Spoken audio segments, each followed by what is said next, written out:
ಸನ್ಮಾನ್ಯ ಅಧ್ಯಕ್ಷರೇ, ಕಳೆದ ಅಧಿವೇಶನದ ನಂತರ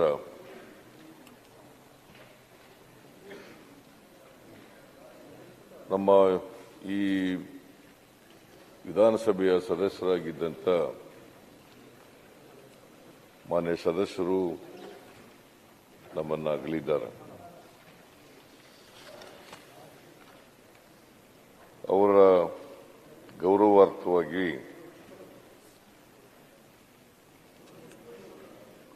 ಇವತ್ತು ಒಂದು ಸಂತಾಪ ಸೂಚನೆಯನ್ನು ತಾವು ಮಂಡಿಸಿದ್ದೀವಿ. ಈ ಸಂತಾಪ ಸೂಚನಾ ನಿರ್ಣಯವನ್ನು ಬೆಂಬಲಿಸಿ ಈ ನಿಧನರಾದ ಮಾನ್ಯ ಸದಸ್ಯರುಗಳ ಬಗ್ಗೆ ಕೆಲವು ವಿಚಾರಗಳನ್ನು ಅತ್ಯಂತ ವಿಷಾದದಿಂದ ವ್ಯಕ್ತ ಮಾಡಲಿಕ್ಕೆ ಬಯಸ್ತೇನೆ. ಮೊದಲಿಗೆ ಮನೋಹರ ಹನುಮಂತಪ್ಪ ತಹಸೀಲ್ದಾರ್, ಇವರು BE ಮೆಕ್ಯಾನಿಕಲ್ ಪದವೀಧರರಾಗಿದ್ದರು. 1978ನೇ ಇಸ್ವಿನಲ್ಲಿ ಮೊದಲ ಬಾರಿಗೆ ಶಾಸಕರಾಗಿ,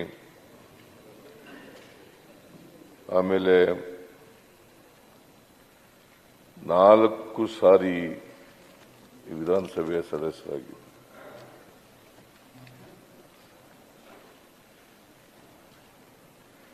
ಆನಗಲ್ ವಿಧಾನಸಭಾ ಕ್ಷೇತ್ರ ಪ್ರತಿನಿಧಿಸ್ತಾ ಇದ್ದರು. ಇವರು 2013ರಲ್ಲಿ ವಿಧಾನಸಭೆಯ ಉಪಾಧ್ಯಕ್ಷರಾಗೂ ಕೂಡ ಕೆಲಸ ಮಾಡಿದ್ದರು. ಜೊತೆಗೆ 2015ರಲ್ಲಿ ನಾನು ಮುಖ್ಯಮಂತ್ರಿಯಾಗಿದ್ದ ಸಂದರ್ಭದಲ್ಲಿ ಇವರು ನನ್ನ ಸಚಿವ ಸಂಪುಟದಲ್ಲಿ ಮಂತ್ರಿಯಾಗೂ ಕೂಡ ಕೆಲಸ ಮಾಡಿದರು, ಅಬಕಾರಿ ಸಚಿವರಾಗಿ. ಅವರು ಇತ್ತೀಚೆಗೆ ನಮ್ಮನ್ನೆಲ್ಲ ಅಗಲಿದ್ದಾರೆ. ಬಡವರ ಪರವಾಗಿ, ಸಮಾಜದ ಪರವಾಗಿ ಅಪಾರವಾದಂಥ ಕಾಳಜಿಯನ್ನು ಇಟ್ಟುಕೊಂಡಿದ್ದಂಥವ್ರು. ಅಂಥವರು ನಮ್ಮನ್ನು ಅಗಲಿದ್ದಾರೆ.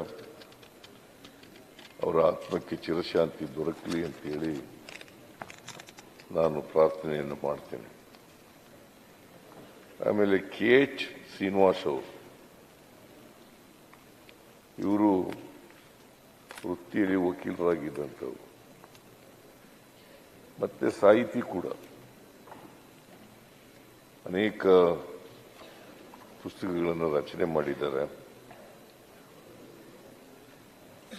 ಆಮೇಲೆ ಮೈಸೂರಿನ ಮಹಾರಾಜ ಕಾಲೇಜಿನಲ್ಲಿ ಸ್ವಲ್ಪ ದಿನ ಉಪನ್ಯಾಸಕರಾಗಿ, ಒಳ್ಳೆ ವಾಗ್ಮಿ. ನಾನು ಅವರು ಒಟ್ಟಿಗೆ ಕೆಲಸ ಮಾಡ್ತಾ ಇದ್ದು. ಯಾವಾಗ ಅಂತಂದ್ರೆ, ನಾನು JDSನ ಅಧ್ಯಕ್ಷನಾಗಿದ್ದಾಗ ಅವರು ವಿಧಾನ ಪರಿಷತ್ನಲ್ಲಿ ಲೀಡರ್ ಆಫ್ ದಿ ಅಪೋಸಿಷನ್ ಆಗಿದ್ದರು, ಲೀಡರ್ ಆಫ್ ಅಪೋಸಿಷನ್ ಆಗಿದ್ದರು. ನಂಜೇಗೌಡರು ಇವರೆಲ್ಲ ಇದ್ದಂಥ ಕಾಲ. ಅಸೆಂಬ್ಲಿನಲ್ಲಿ ಬಹಳ ಸಕ್ರಿಯವಾಗಿ ಭಾಗವಹಿಸ್ತಾ ಇದ್ರು. ಮತ್ತೆ ಈ ದೇವರಾಜ ಅರಸರವರ ಕಾಲದಲ್ಲಿ ಮಂತ್ರಿಯಾಗಿ ಕೂಡ ಕೆಲಸ ಮಾಡಿದ್ದಂಥವ್ರು. ವಾರ್ತಾ ಸಚಿವರಾಗಿ ಮತ್ತು ಇಂಧನ ಸಚಿವರಾಗಿ ಕೆಲಸ ಮಾಡಿದರು. ಅವರು ಶಿವಮೊಗ್ಗದ ಸಹ್ಯಾದ್ರಿ ಶಿಕ್ಷಣ ಟ್ರಸ್ಟ್ನ ಕಾರ್ಯದರ್ಶಿಯಾಗಿ ಕೂಡ ಬಹಳ ಸೇವೆಯನ್ನು ಮಾಡಿದರು. ಮಲೆನಾಡು ಅಭಿವೃದ್ಧಿ ಪ್ರತಿಷ್ಠಾನದ ಅಧ್ಯಕ್ಷರಾಗೂ ಕೂಡ ಕೆಲಸ ಮಾಡಿದರು. ಅವರು ಈಗ ನಮ್ಮನ್ನ ಅಗಲಿದ್ದಾರೆ. ಬರೀ ವಾಗ್ಮಿ ಅಷ್ಟೇ ಅಲ್ಲ, ಒಂದು ರೀತಿ ಜನಪರವಾದಂಥ ಚಿಂತಕರಾಗಿದ್ದರು. ಹಿರಿಯ ರಾಜಕಾರಣಿ ಧುರೀಣರಾಗಿದ್ದರು. ಅವರು ನಮ್ಮನ್ನು ಅಗಲಿದ್ದಾರೆ. ಅವರ ಆತ್ಮಕ್ಕೆ ಚಿರಶಾಂತಿ ದೊರಕಲಿ ಅಂತೇಳಿ ನಾನು ಪ್ರಾರ್ಥನೆಯನ್ನು ಮಾಡ್ತೇನೆ. ಆಮೇಲೆ ಬಸವರಾಜು ಎಸ್ ಇವರು ಅರಸೀಕೆರೆ ಶಾಸಕರಾಗಿದ್ದರು. ಅವರು ನಮ್ಮನ್ನು ಅಗಲಿದ್ದಾರೆ. ವೃತ್ತಿನಲ್ಲಿ ವ್ಯಾಪಾರಸ್ಥರು, ಆದರೂ ರಾಜಕೀಯದಲ್ಲಿ ಆಸಕ್ತಿಯನ್ನು ಬೆಳೆಸಿಕೊಂಡು ಕರ್ನಾಟಕದ 12ನೇ ವಿಧಾನಸಭೆಗೆ ಆಯ್ಕೆಯಾಗಿದ್ದರು. ಅವರು ನಮ್ಮನ್ನು ಅಗಲಿದ್ದಾರೆ. ಅವರ ಆತ್ಮಕ್ಕೂ ಕೂಡ ಶಾಂತಿ ದೊರಕಲಿ ಅಂತೇಳಿ ಪ್ರಾರ್ಥನೆ ಮಾಡ್ತೇನೆ. ಲಕ್ಷ್ಮೀನಾರಾಯಣ ಕೆ ಇವರು ಕುಂದಾಪುರದವರು. ಇಂಜಿನಿಯರಿಂಗ್ ಸ್ನಾತಕೋತ್ತರ ಪದವೀಧರರಾಗಿದ್ದ ಇವರು ಬೆಂಗಳೂರಿನಲ್ಲಿ ಖ್ಯಾತ ಶ್ರೀ ಲಕ್ಷ್ಮೀ ಕನ್ಸ್ಟ್ರಕ್ಷನ್ ಸಂಸ್ಥೆಯನ್ನು ಸ್ಥಾಪನೆ ಮಾಡಿದರು. ಆಮೇಲೆ ಅಖಿಲ ಭಾರತ ಕೈಮಗ್ಗ ನಿಯಮಿತದ ಸದಸ್ಯರು ಕೂಡ ಆಗಿ ಕೆಲಸ ಮಾಡಿದರು. ಕರ್ನಾಟಕ ಮೀನುಗಾರಿಕೆ ಅಭಿವೃದ್ಧಿ ನಿಗಮದ ಅಧ್ಯಕ್ಷರಾಗಿ ಕೂಡ ಸೇವೆ ಸಲ್ಲಿಸಿದರು. ಇವರು 13ನೇ ವಿಧಾನಸಭೆಗೆ ಆಯ್ಕೆಯಾಗಿದ್ದರು 2008ರಲ್ಲಿ. ಇವರು ನಮ್ಮನ್ನು ಅಗಲಿದ್ದಾರೆ. ಅವರಿಗೆ ಆತ್ಮಕ್ಕೆ ಶಾಂತಿ ದೊರಕಲಿ ಅಂತೇಳಿ ನಾನು ಪ್ರಾರ್ಥನೆ ಮಾಡ್ತೇನೆ. ವೆಂಕಟರೆಡ್ಡಿ ಮುದ್ನಾಳ್ ಇವರು ಯಾದಗಿರಿ ಕ್ಷೇತ್ರನ ಪ್ರತಿನಿಧಿಸಿದಂಥವರು. ವೃತ್ತಿನಲ್ಲಿ ಕೃಷಿಕರಾಗಿದ್ದಂಥವರು. ಆದರೆ 15ನೇ ವಿಧಾನಸಭೆಗೆ ಯಾದಗಿರಿ ಕ್ಷೇತ್ರದಿಂದ ಚುನಾಯಿತರಾಗಿದ್ದರು. ಅವರು ನಮ್ಮನ್ನು ಅಗಲಿದ್ದಾರೆ. ಅವರ ಆತ್ಮಕ್ಕೂ ಕೂಡ ಶಾಂತಿ ದೊರಕಲಿ ಅಂತೇಳಿ ನಾನು ಪ್ರಾರ್ಥನೆಯನ್ನು ಮಾಡ್ತೇನೆ. ರತನ್ ನವಲ್ ಟಾಟಾ ಇವರು ಭಾರತ ದೇಶ ಕಂಡಂತ ಒಬ್ಬ ಖ್ಯಾತ ಕೈಗಾರಿಕೋದ್ಯಮಿಯಾಗಿದ್ದರು. ಇವರು ಬಾಂಬೆನಲ್ಲಿ ಜನಿಸಿದರು. ಬಾಂಬೆನಲ್ಲಿ ಶಾಲಾ ಶಿಕ್ಷಣ ಮುಗಿಸಿ ಆಮೇಲೆ ಅಮೆರಿಕಕ್ಕೆ ಹೋಗಿ ವಿದ್ಯಾಭ್ಯಾಸ ಮಾಡ್ತಾರೆ. ಅಲ್ಲಿ ಆರ್ಕಿಟೆಕ್ಚರ್ ಪದವಿಯನ್ನು ಪಡ್ಕೊಳ್ತಾರೆ. ಅಲ್ಲಿಂದ ಬಂದು ಅಷ್ಟೊತ್ತಿಗಾಲೇ ಕರ್ನಾಟಕದಲ್ಲಿ 91ರಲ್ಲಿ ನಾವು ಆರ್ಥಿಕ ಉದಾರೀಕರಣ, ಜಾಗತೀಕರಣ ಎಲ್ಲ ಆಗಿರ್ತದೆ. ಆಗ ಇಡೀ ಉದ್ಯಮವನ್ನು ಜಾಗತೀಕರಣಕ್ಕೆ ಮತ್ತೆ ಉದಾರೀಕರಣಕ್ಕೆ ಅದನ್ನು ತೆರೆದುಕೊಳ್ತಕ್ಕಂಥ ರೀತಿಯಲ್ಲಿ ಮಾಡ್ತಕ್ಕಂಥದ್ದು. ಆಮೇಲೆ ಟಾಟಾ ಟೆಲಿ ಸರ್ವಿಸಸ್ ಹಾಗೂ 2004ರಲ್ಲಿ IT ಕಂಪನಿಯಾದ ಟಾಟಾ ಕನ್ಸಲ್ಟೆನ್ಸಿ ಸರ್ವಿಸಸ್ ಕೂಡ ಸ್ಥಾಪನೆ ಮಾಡ್ತಾರೆ. ಅವರು ಟಾಟಾ ಟ್ರಸ್ಟ್ನಲ್ಲಿ ಬಹಳ ಸಕ್ರಿಯವಾಗಿ ತೊಡಗಿಸ್ಕೊಂಡಿರ್ತಾರೆ.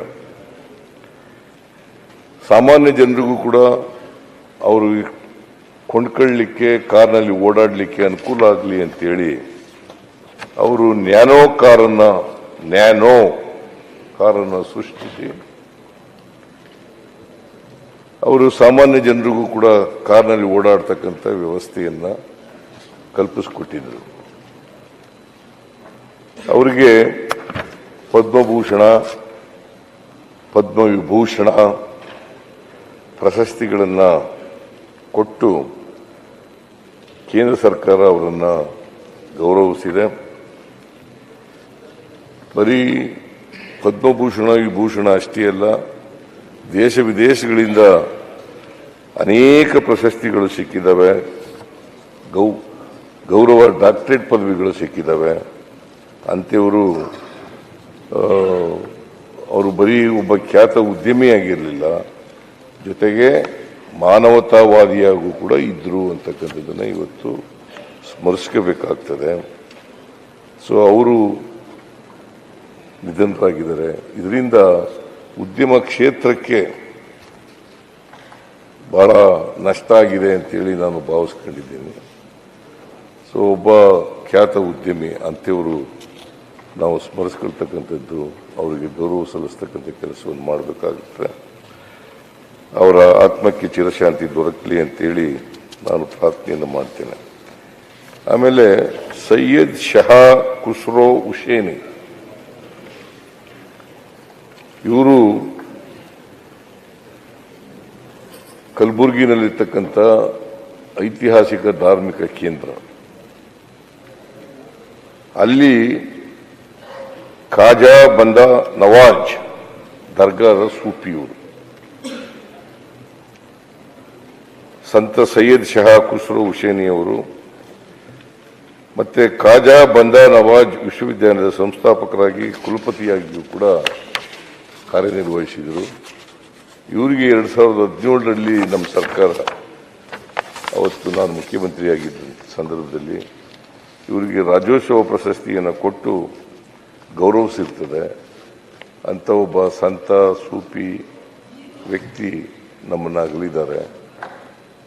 ಅವರಿಗೆ ಅವರ ಆತ್ಮಕ್ಕೆ ಚಿರಶಾಂತಿ ದೊರಕಲಿ ಅಂತೇಳಿ ಪ್ರಾರ್ಥನೆ ಮಾಡ್ತೇನೆ.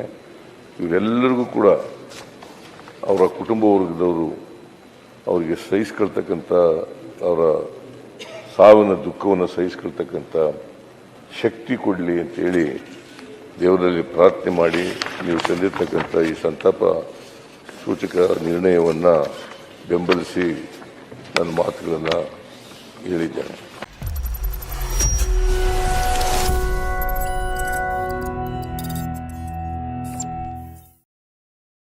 ನೀವು ಗಿರವಿ ಇಟ್ಟು ಬಿಡಿಸ್ಕೊಳಕ್ಕಾಗ್ದಿರೋ ಆಭರಣನ STJ ಗೋಲ್ಡ್ ಕಂಪನಿಯವರು ಬಿಡಿಸಿ ಮಾರುಕಟ್ಟೆಗಿಂತ ಅಧಿಕ ಬೆಲೆಗೆ ತಗೋತಿದ್ದಾರೆ. ಅಷ್ಟೇ ಅಲ್ಲ, ಒಂದ್ ಕೂಪನ್ ಕಾರ್ಡ್ ಕೂಡ ಕೊಡ್ತಾ ಇದ್ದಾರೆ.